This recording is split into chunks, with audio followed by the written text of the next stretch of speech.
Bonjour à tous. Je viens de faire une petite pause là entre mes consultations et j'avais envie de venir vers vous pour vous donner quelques pistes parce que parfois je reçois régulièrement des personnes qui vont me dire oui mais de toute façon moi je ne sais pas comment faire pour m'aimer, de toute façon je suis nulle, de toute façon, enfin bon bref, vous voyez un petit peu, ça c'est moi, c'est tout moi, de toute façon c'est pas dans ma nature. Alors la bonne nouvelle c'est que quand même on peut modifier tout ça, on peut travailler là-dessus. Et puis j'avais envie de venir vers vous pour vous donner des clés, une petite liste d'actions à faire pour en fait reconnecter à qui on est et surtout reconnecter avec amour, apprendre à s'aimer. Bonjour, je suis Véronique Piusso, je suis psychopraticienne, thérapeute de couple et j'accompagne les personnes motivées, sensibles à retrouver des étoiles dans les yeux, à redevenir actrices de leur vie et non plus figurantes dans la vie des autres pour développer, déployer leur plein potentiel.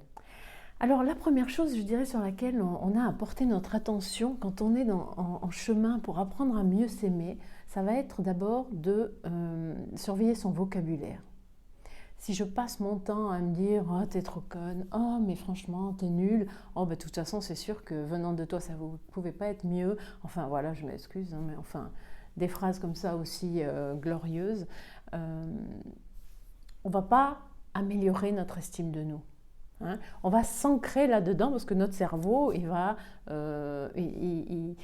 gère et il crée notre personnalité en fonction de ce qu'il entend à répétition et puis aussi avec émotion. Mais ça, j'aurai sûrement l'occasion de vous faire une autre vidéo à propos des neurosciences et de la reprogrammation du cerveau. Donc les choses ne sont pas figées. Donc la première des choses, ça va être vraiment de s'encourager. Enfin, s'encourager, c'est la deuxième clé, mais de modifier notre vocabulaire pour avoir une estime de soi qui remonte en utilisant des mots qui vont être beaucoup plus bienveillants. Donc, ça demande de l'attention et une volonté de changer. Donc, la deuxième clé, comme je vous disais, ça va être de s'encourager. S'encourager comme on pourrait le faire avec une copine ou avec un enfant. Quand l'enfant essaye de marcher, on ne lui dit pas « Oh là là, mais putain, franchement, tu sais même pas, tu te débrouilles pas, tu n'es pas capable de faire 3 pas. » Non, on va l'encourager. Hein. Eh bien, faites-en de même avec vous. C'est ainsi qu'on progresse. La troisième clé, ça va être de prendre soin de son corps.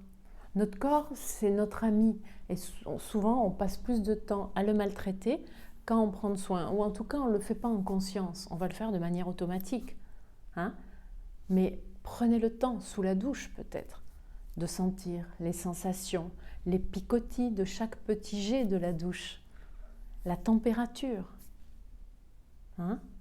Prenez ce temps-là, le temps aussi de prendre le plaisir de mettre peut-être de la crème, de vous parfumer. Non pas de façon automatique comme ça, mais plutôt en prenant soin de chacune des sensations, chacun des sens qui sont animés à ce moment-là, avec l'odeur, le toucher, la chaleur peut-être. Ensuite, c'est aussi apprendre à se détacher du regard des autres.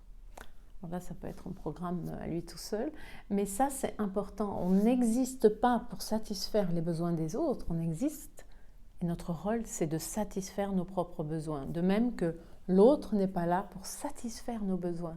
Nous sommes responsables de ça. Une autre clé sera d'écouter notre petite voix intérieure, notre intuition. Combien de fois vous vous êtes dit « je le savais, pourquoi je n'ai pas écouté ?» Essayez de faire un petit peu plus confiance à votre petite voix intérieure et de ne pas aller contre chaque fois. Vous pouvez faire des petites expériences pour des choses qui n'engagent pas, qui n'ont pas de grosses conséquences, mais essayez de l'écouter et puis de plus en plus et puis de voir un petit peu où ça vous mène. Une autre clé, ça va être l'authenticité. L'authenticité, apprendre à être juste soi par rapport à nos ressentis, par rapport aux sensations, nos sensations corporelles qui nous guident. Je ne vais pas faire semblant de dire « oui, c'est super, merci », alors qu'au fond de moi, je suis hyper mal à l'aise. si j'adopte ce comportement afin de protéger l'autre, je ne fais pas confiance en la capacité à l'autre de faire face, de guérir ses blessures ou de faire face à cette situation.